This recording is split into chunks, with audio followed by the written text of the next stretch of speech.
Welcome Chelsea fans to the latest video here on the channel, a bumper Chelsea news update featuring players potentially leaving the football club, this particular video, and a little comment on the statement made by the owners on the official website the other day regarding the past season.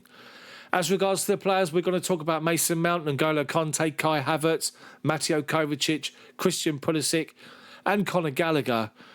And it's all in this particular video, a bumper episode, so make sure you stay tuned right through to the end. I'm going to start right now talking about the little statement that Clear Lake and the owners made on the official website, talking about the absolute shit show and a shambles that's been this season. 3 different managers, a 12th place finished, the owners just thinking they can walk in the door and do what they like and it's all going to work. And they just made the whole place an absolute joke this season.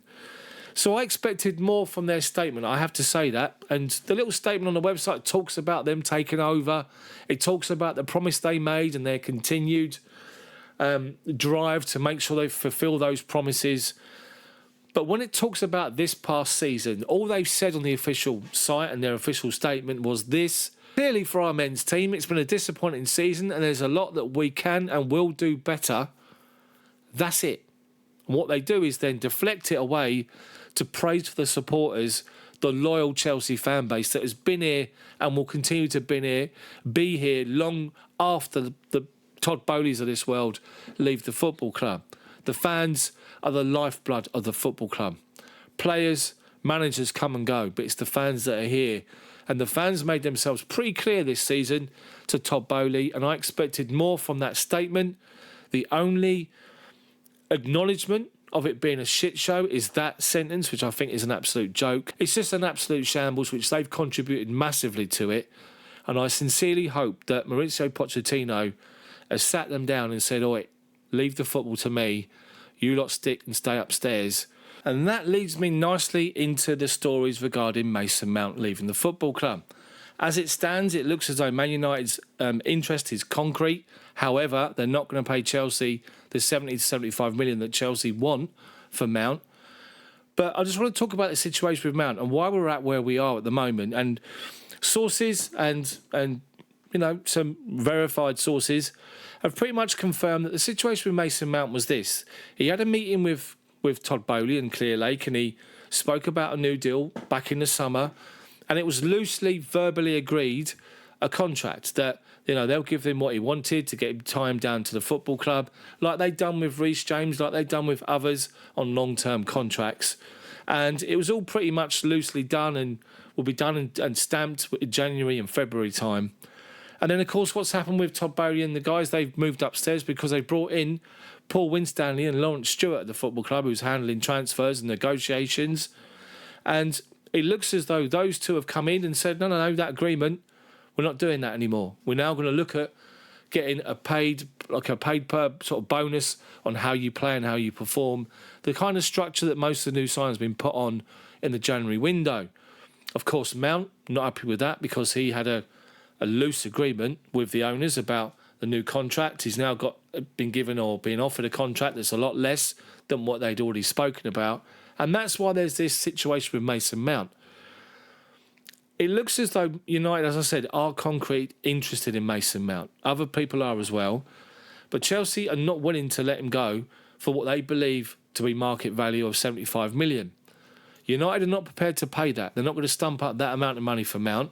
And their fan base, and they see Mount as Marmite. They either like him or they don't. Pretty much like the Chelsea fans, really. Now, I don't want to see Mason Mount leave myself personally. I think Mason Mount is going to continue to just develop and become one of the best midfielders in the world. He can create, he can score, he leads the press, he's got bundles of energy. Yes, he's had a shit season, but let's face it, everybody else has as well. So a lot of people talking about Mount negatively. Everyone's in the same boat this season. Let's just be honest with it. And, of course, he's had his injury problems as well. So let's see what happens with Mason Mount. Let's see if Chelsea, if they are offered that amount of money, are willing to let him go. And let's see if Mount actually wants to let him go, or actually wants to go, I should say. Or can they negotiate some sort of an agreement to keep him here? That's the situation with Mount. We wait to see what's going to happen. But it's pretty much hit or miss. It's either They're going to offer the money and Chelsea will say to Mount, do you want to go? And he'll say, yeah, and they have to accept it. Or they can hopefully agree some sort of a deal. The hope is that, bearing in mind he's got some time left on his contract, that Mauricio Pochettino comes in and changes the fortunes of the football club to get us pushing for Champions League again, with Mount as one of those players he wants to keep at the club. And if we have a good season this season coming or next season and we get back in the top 4, could that persuade Mount to stay? Lower his demands and stay? Hopefully so. We have to wait and see. Now I want to talk about the legend that is N'Golo Kante. And at the moment, this big money move to Saudi is a little bit up in the air and on hold because they're looking at his medical records because of the amount of injuries that he's had. It's pretty much standard procedure. What isn't standard procedure is the fact he's been offered 100 million euros per year for 2 years to go and play in the Saudi League. They're throwing money at everything at the moment. They tried to get Messi, couldn't get hold of him. They've got Benzema, they've already got Ronaldo. They're going to get N'Golo Kante and others to try and build their Saudi league. Kante, I have to say, is someone that I always say this about N'Golo Kante. The guy is just an absolute legend. When he's fully fit and firing, there's no one like him. You can't replace him. Simple as that. But he has had his injury problems. And he broke down again this season with injury problems. He's been blighted by it. He's had his operation on his hamstrings to try and sort it all out. But unfortunately, it's coming back to bite him. And it looks as though the Saudis are being very tentative about this deal because they want him over there to raise the profile, but they want to make sure that their investment pays off. So that's, at the moment, the situation with N'Golo Kante. If we could have got him fully fit and firing for another couple of seasons, he'll be in, week out, because, again, there's no one like him. But it's just the injury problem. So will that play on the owner's mind? Will it play on Pochettino's mind? Does Pochettino see Kante as someone he can rely on? Or does he look like the Saudis are at his injury problems and made a decision to let him go? According to verified sources, Fabrizio Romano, he's kind of set to leave by the looks of it. As long as the Saudis' medical record check is okay, he's going to go to Saudi and leave Chelsea after an amazing career here at Chelsea, winning everything. He's been an absolute legend, Kante. And arguably, you can say he can do what he likes. And he is. So fair play to him. But yeah, Kante looks as though he's out the door. So I now want to talk about Mateo Kovacic, who looks like he's about to sign for Man City this summer. And you have to question, if he's good enough for Pep Guardiola, why is he not good enough for us? And I've sort of been saying this about Kovacic ever since he joined us. He first joined us on loan, and then the move was made permanent at the end of that season. That first loan season that he joined us, we won the Europa League. And don't forget Eden Hazard's last game. And towards the end of that season, we got to see the real Mateo Kovacic. He'd settled down, he got used to the Premier League, and we really began to see his quality. For me, he made Jorginho look like pedestrian when he played in that position, the deep line position in midfield. Kovacic has naturally said, or has said back in the day, his favoured position is playing a defensive midfield position. He's spoken about the fact that he likes to get in there amongst it and turn defence into attack. And my God, when he's on form, doesn't he do it? To just grab hold of the ball, to slalom through challenges and just turn our defensive unit into an attacking unit by just striding away from players and breaking through the lines into midfield and beyond. Kovacic, for me, is an unsung player. He doesn't get the credit he should have from Chelsea fans and maybe other fans around the world. But it looks as though he's actually going to be leaving Chelsea this summer. I'm really surprised at that.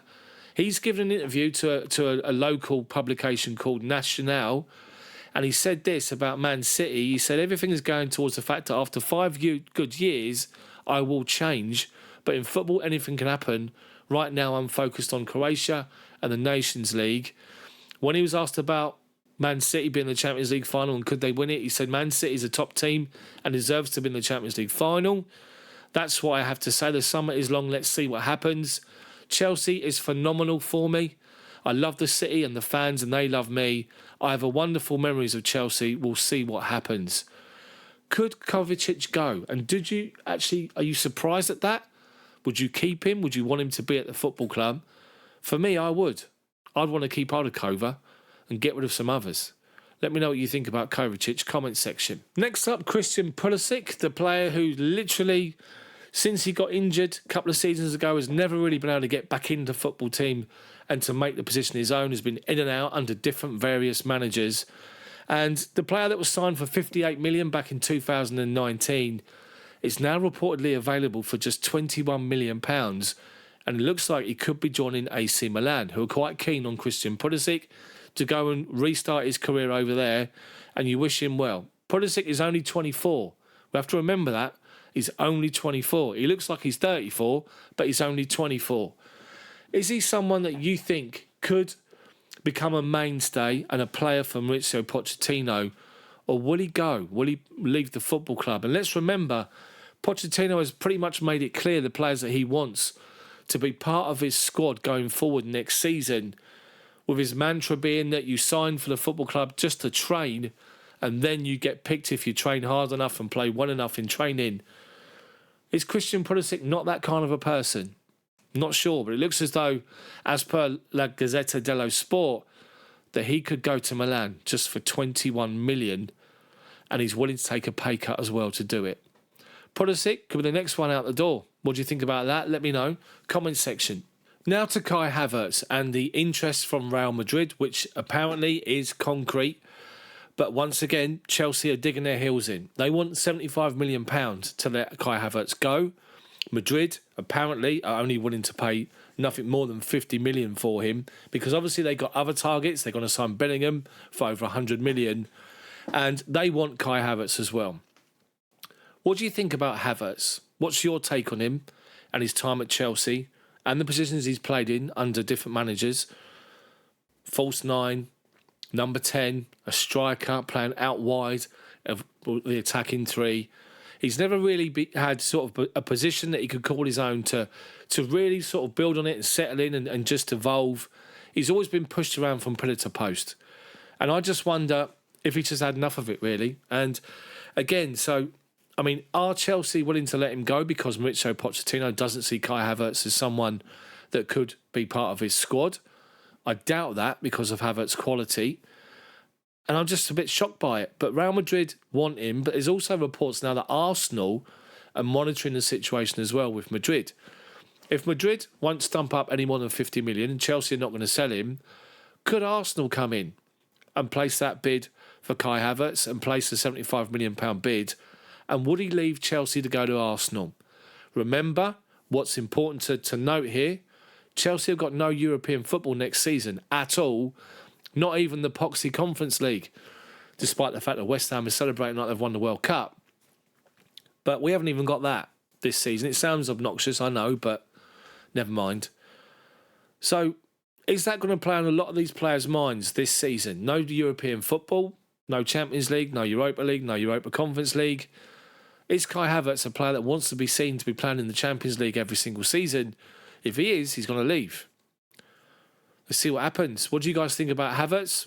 Let me know, comment section. So, people, I want to talk about one more player finally today, and that is Conor Gallagher. And Conor Gallagher is reportedly another player that Chelsea are willing to let go this summer. Now, remember, balancing the book situation, the amount of money we've spent, the likes of Mason Mount and Conor Gallagher, and Ruben Loftus-Cheek for that matter, are all homegrown players. And any money that we get for the sale is pure profit, which goes in the books and obviously alleviates FFP. And I just wonder if the club have got themselves in a position where they've got no choice but to let a few of them go. And Conor Gallagher could be one of them for around £40 to £45 million, with the likes of Liverpool monitoring the current situation, along with Everton, Newcastle and West Ham. Conor Gallagher, for me, is someone that huffs and puffs his way through the Chelsea, playing football in the Chelsea first team for me. He tries and tries and tries and tries, and you can't fault him for that. You really, really can't. He just needs to settle down a bit for me. Like when he was at Crystal Palace, he was playing week in, week out. He settled into playing there. He impressed everyone with what he did and his goals and just his involvement. At Chelsea, again, this season, in and out. Can't really get a grip of it. Can't really get his teeth into it week in, week out. And I just wonder if Pochettino doesn't see him as someone that's part of his squad. Again, probably difficult to believe, but that might just be a personal point of view of my own. What do you guys think about Conor Gallagher? Do you agree with me with what I'm saying about his time at Chelsea? Or do you have a different opinion? Do you have a different opinion on anything else I've spoken about? If you do, let me know in the comment section below. But while you're there, can you smash that like button for me? And if you haven't done so already, subscribe to the channel. Thanks for watching. This is ChelsDaft back on with Chelsea news updates. I appreciate your support and I appreciate you watching. Have a good one. See you soon.